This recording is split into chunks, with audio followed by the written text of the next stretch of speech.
तर आता झाले आहे संध्याकाळचे 6. हॅलो, नमस्कार. कसे आहात सगळे? आशा करते मजेत असाल. मी जयश्री. स्वागत आहे माझ्या डेली व्लॉगमध्ये आणि तुम्ही दिलेल्या कालच्या व्हिडिओला प्रतिसादाला खूप खूप धन्यवाद तुमचा. तर ना आता म्हणजे संध्याकाळचे 6 वाजले आणि उन्हाळ्याचा दिवस जरा उशिरानेच मावळतो. इतर ऋतूमध्ये लवकर मावळतो म्हणा. त्या हिशोबाने मी माझे संध्याकाळचे रुटीन असते. पण संध्याकाळी 7च्या अगोदर मी हे माझे कामं सगळं करून घेते. आज मी तुमच्यासोबत नाही का माझे संध्याकाळची रुटीन शेअर करणार आहे.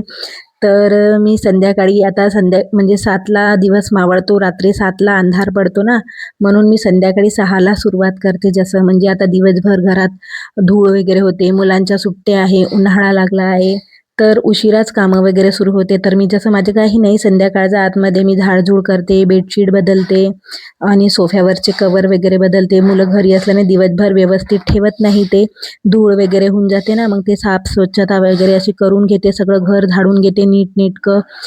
कारण की ते केल्याने नाही का आपल्या घरातली निगेटिव्हिटी असते ना, ती बाहेर निघून जाते आणि हे केल्याने की नाही घर खूप फ्रेश वाटते आणि एक निगेटिव्हिटी जी आहे ना आपल्या घरातली दिवसभराची, कोणी आलं गेलं सगळं वगैरे सगळं निघून जाते आणि खूप छान वाटते, खूप प्रसन्न वाटते. मी सगळं घर वगैरे स्वच्छ करून घेते. तसं मी सगळं स्वच्छ म्हणजे सकाळी माझे झाडपूस वगैरे सगळं होऊन जाते, पण संध्याकाळी हा एक रुटीन माझा नेहमीचाच असतो. मी रोजच फॉलो करते हा. तर तुम्ही पण असंच करता का? माझ्यासारखं कमेंट करून नक्की सांगा. माझं घर थोडंसं मोठं आहे ना, म्हणून मला थोडा वेळ लागते, म्हणून मी आधीपासूनच थोडीशी तयारी करायला लागते. आणि हे सगळं झाल्यानंतर ना मी थोडंसं हातपाय वगैरे धुवून घेऊन स्वच्छ करते, मस्त छान फ्रेश होते, तोंड वगैरे चांगलं धुवून घेते आणि छान फ्रेश होऊन जाते. फ्रेश झाल्यानंतर नाही का मग मी दिवाबत्ती करायची असते ना, मग त्याच्या वेळेस मग मी नंतर मी सगळं हे करत नाही. आणि आज मी तुमच्यासोबत अजून एक गोष्ट शेअर करणार आहे, तर व्हिडिओ पूर्ण शेवटपर्यंत नक्की बघा. तर मी अशी फ्रेश वगैरे झाल्यानंतर मी देवाजवळ जाते आणि कारण की मी देवाजवळचा तुळशीजवळचा सगळे दिवे वगैरे घरात आणून घेते त्याच्यामध्ये, कारण की सकाळच्या ज्या वाती असते मी डबल पुन्हा तेच लावत नाही, मी डबल बदलून घेते, म्हणून मला थोडासा वेळ लागते. सगळं आल्यानंतर मी देवाजवळ बसते आणि छान मस्त अशी दिवाबत्ती लावून घेते. संध्याकाळचा पण तुपाचा दिवा वगैरे लावते. सकाळी तर लावतेच लावते, पण संध्याकाळला पण लावते. मला आवडते आणि देवाला पण छान वाटतं, प्रसन्न वाटते घर, म्हणून एक छान त्याचा तुपाचा जो दिवा असतो ना, त्याचा एक वेगळा सुगंध असतो. त्यासोबत धूप वगैरे पण लावून घेते आणि कापूर पण लावते. कापूरनी जो आपली निगेटिव्हिटी असते ना, तर ते म्हणजे लावले की आपली ती निगेटिव्हिटी निघून जाते. मला खूप छान वाटते. सकाळी मी कापूर आरती वगैरे करते, संध्याकाळी फक्त कापूरच जाळते आणि ते छान वाटते. मग असं धूप वगैरे लावला आणि सगळ्या घरात मी धूप पसरून देते. तसे गौऱ्या वगैरे आहे, पण मी ते लावत नाही. मला हे खूप इझी जाते, म्हणून मी असे हे कटोरीचे धूप आहे ना, हे खूप सारे असे डझननी आणून ठेवते. मोठं पॅकेटच मिळते मार्केटला, म्हणून ते आणते. कारण की खूप स्वस्तामध्ये मिळते. मोठे जर जास्त क्वांटिटीमध्ये घेतलं तर मग हे घेऊन येत असते. मी रोज सकाळ संध्याकाळ लावते आणि याच्यात थोडंसं राळ वगैरे थोडंसं तूप वगैरे घातलं तर याचा सुगंध खूप छान होतो. आणि त्याच्यानंतर मी कापूर वगैरे पण लावून घेते. हे सगळं झालं की मी बाहेर एक दिवा तुळशीजवळ, एक दिवा साईबाबाजवळ आणि एक दिवा दारात असा उंबरठ्यावर तिथे पण लावून घेते. कारण की उंबरठ्यावर दिवा लावणे हे खूपच शुभ असते, लक्ष्मीचे संकेत असते येण्याचे, म्हणून मी संध्याकाळला पण दिवा लावते आणि तुळशीजवळ मी सकाळी पण दिवा लावते बरं. कारण की तिथे पण मला ते म्हणजे आधीपासून सवय झाली आहे, म्हणून मी ते सगळं करून घेते. त्यानंतर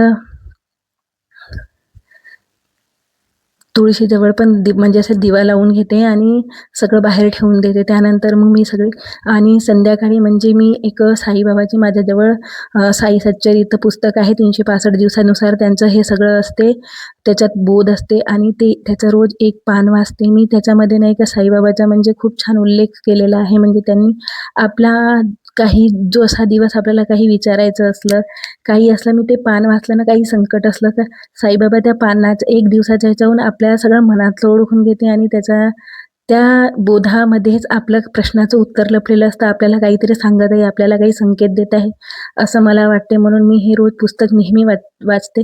तशी कधी कधी सकाळी वाचते, ज्या दिवशी सकाळी वाचून नाही होत, उशीर वगैरे होऊन जाते, म्हणून मी संध्याकाळी वाचत असते. मला खूप बरं वाटते आणि साईबाबाला मी खूप आधीपासून मानते. तसं सगळ्या देवालाच मानते, पण साईबाबाचा खूप मोठा फोटो आहे आमच्या घरी. आम्ही त्यांची खूप नित्यसेवा अशी करत असतो. खूप भारी नाही होत करत, पण जशी मला येते जसं जमते तसं मी त्यांच्या हिशोबाने, माझ्या हिशोबाने मी तसं करते. आणि माझी साधी पूजाच त्यांना आवडते. प्रसन्न आहे त्यांनी माझ्या डोक्यावर, म्हणजे त्यांचा खूप मोठा हात आहे. तर अशा प्रकारे माझी संध्याकाळची नित्यसेवा मी माझी करत असते आणि हे सगळं झाल्यानंतर मग मी संध्याकाळचा म्हणजे थोडा वेळ म्हणजे असा थोडा वेळ बसते आणि कारण स्वयंपाकाला थोडासा उशिरा म्हणजे तयारीला लागते कारण माझ्या घरी संध्याकाळी जेवणासाठी कोणीच नसते. हे खूप उशिराने घरी येतात म्हणून आम्ही स्वयंपाक वेळाने करते. स्वयंपाक वगैरे झाल्यानंतर मी आज ना म्हणजे मी एक पॅक बनवला होता माझ्या स्किनला म्हणजे टॅनिंग वगैरे सारखी वाटत होती. तर मी हे टॅनिंग म्हणजे साठी लावलेला होता. तर याची डिटेल व्हिडिओ मी शॉर्ट व्हिडिओला टाकणार आहे. तर ते तुम्ही नक्की पाहून घ्याल आणि कारण की हे पॅक नाही का मी ऑनलाईन काहीतरी बोलवलेलं होतं म्हणजे ज्याच्यात मिक्स केलेलं आहे ते पूर्ण डिटेल तुम्हाला तिथं भेटून जाईल. मी असं लावून घेतलं आहे आणि 10 मिनिटानंतर हे फेस असा धुवून घेतला. फेस धुतल्यानंतर तुम्ही याचा रिझल्ट पाहाल. खरंच याच्याने नाही का एकदम रिझल्ट खूपच छान येते आणि टॅनिंग वगैरे एकदम झटक्यात निघून जाते.